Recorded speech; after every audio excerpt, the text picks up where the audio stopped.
Electoral bonds ఎన్నికల బాండ్ల మీద సుప్రీంకోర్టు అది కూడా సాక్షాత్తు ప్రధాన న్యాయమూర్తి డివై చంద్రచూడ్ ధర్మాసనం ఇచ్చిన తీర్పు మోదీ ప్రభుత్వానికి ఎంతమాత్రం మింగుడు పడడం లేదు. ప్రభుత్వానికే కాదు ప్రధానమంత్రికి కూడా. నిన్న ప్రధాని మోడీ ఏఎన్ఐ వార్తా సంస్థకి ఇచ్చిన వివరమైన ఇంటర్వ్యూలో, మామూలుగా ఆయన పెద్దగా ఇంటర్వ్యూలు ఇవ్వడం మీడియాను కలవడం జరగదు. ఇంతవరకు ఆయన 10 ఏళ్లలో ఒక్క పత్రికా గోష్ఠి మీడియా గోష్ఠి కూడా పెట్టలేదు. ఆశ్చర్యం కలగవచ్చు మీకు, కానీ అది నిజం. అయితే ప్రైమ్ మినిస్టర్ కదా, ఆయన ఏం మాట్లాడినా మనందరం కూడా ఆయన చెప్పిందని మనం ప్రముఖంగా ప్రచురిస్తాం. ఆయన నుంచి ఏ సూచన సంకేతం వచ్చినా దాన్ని దేశం ప్రపంచం కూడా చూస్తాయి. ఆ విధంగా మోదీ ఏం మాట్లాడతారు, ఏం చెప్తారు, ఏం వ్యాఖ్యానిస్తారు మనకు తెలుస్తుంది. ఇప్పుడు ఆయన ఎన్నికల సభల్లో తిరుగుతున్నారు. మొన్ననే ఎన్నికల ప్రణాళిక కూడా విడుదల చేశారు. అవన్నీ ఉన్నాయి. ఈ సమయంలో ఈ ఇంటర్వ్యూ ద్వారా ఆయన కొన్ని అభిప్రాయాలు చెప్పదలుచుకున్నారు. అందులో అతి ముఖ్యమైనది ఏంటంటే ఎన్నికల బాండ్లు వాటిని రద్దు చేయడం సరికాదు అని. ఇక్కడ ఎంత తీవ్రమైన విషయం అండి. ఒక న్యాయ వ్యవస్థ, అత్యున్నత న్యాయ వ్యవస్థ, సుప్రీంకోర్టు ప్రధాన న్యాయమూర్తి ఆధ్వర్యంలో ఎన్నికల బాండ్లు రాజ్యాంగ విరుద్ధమైనవి, పౌరులు తెలుసుకునేటటువంటి హక్కు 19వ అధికరణం ప్రకారం వాళ్ళకి ఏముందో దాన్ని ఇది భగ్నపరుస్తుంది. కాబట్టి వీటిని రద్దు చేయాలి. ఇప్పటికే ఎన్నికల బాండ్లు కొనుగోలు, ఇవ్వడాలు ఏం జరిగాయో, ఏ డబ్బులు ఏ పార్టీలకు పోయాయో తెలియాలి అని సుప్రీంకోర్టు ఆదేశించింది. దానికోసం సంకోచిస్తున్న స్టేట్ బ్యాంక్ ఆఫ్ ఇండియా, వీటన్నిటికీ సంధానకర్త, ఆ స్టేట్ బ్యాంక్ ఆఫ్ ఇండియాకు మొట్టికాయ లేచి మరి ఆ వివరాలు బయటికి తెప్పించింది. అప్పుడు చాలా ఎక్కువ భాగం, దాదాపు 60% నిధులు బీజేపీకే వెళ్ళినట్టుగా తేలింది. ఇవన్నీ అందులో ఎవరైతే ఈడీ కేసులు, సిబిఐ కేసులు ఎదుర్కొంటున్నారో అటువంటి వాళ్ళే ఎక్కువ విరాళాలు ఇచ్చాయి బీజేపీకి.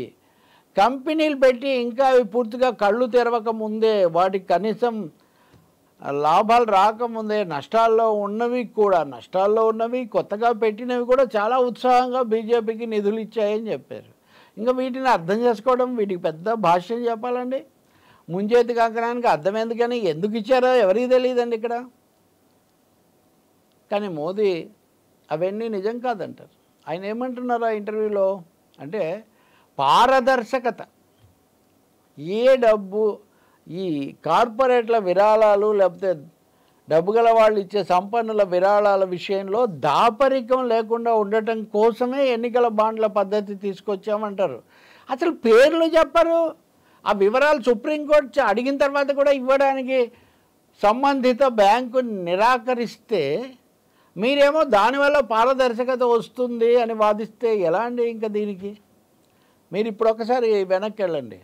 నోట్ల రద్దు, డిమానిటైజేషన్, నోట్ల రద్దు వల్ల పెద్ద నోట్లు రద్దయి నల్ల డబ్బు అంతా బయటకు వస్తుంది అన్నారు.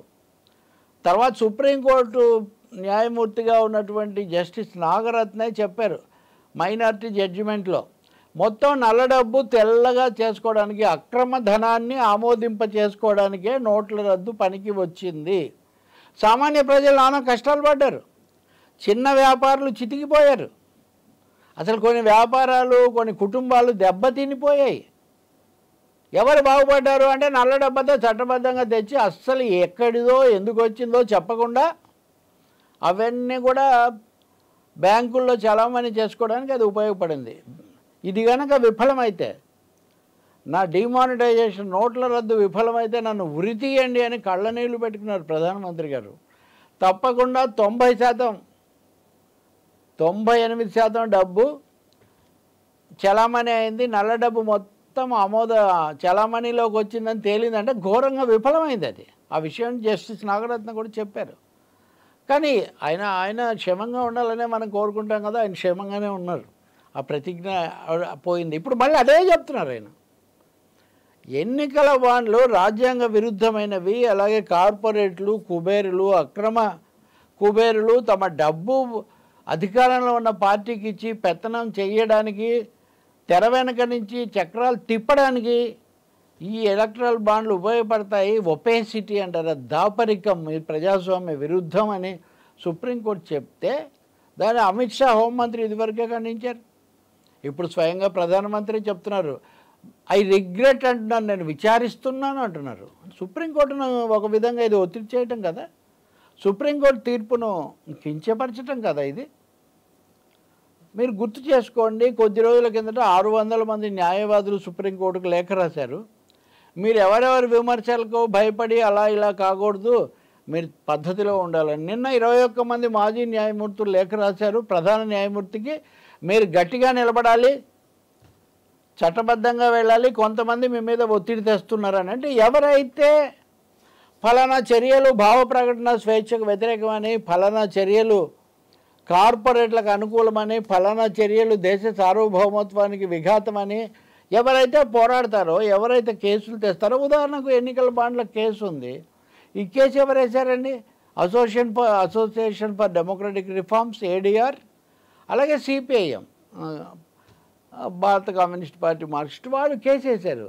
వాళ్ళ ఒత్తిడికి లొంగిపోయినట్ట ఇప్పుడు వాటిని రద్దు చేస్తే సుప్రీంకోర్టు. ప్రధానమంత్రి గారే చెప్తున్నారు, ఇంకెవరన్నా ఏం మాట్లాడతారు? సో నిన్న అంతమంది న్యాయమూర్తులు, అంతకుముందు అంతమంది న్యాయవాదులు లేఖలు రాసింది కూడా మోదీ అనుకూల వర్గాలే ఇలా రాశాయని కాంగ్రెస్ నాయకుడు జైరాం రమేష్ కుండ బద్దలు కొట్టి మరీ చెప్పారు.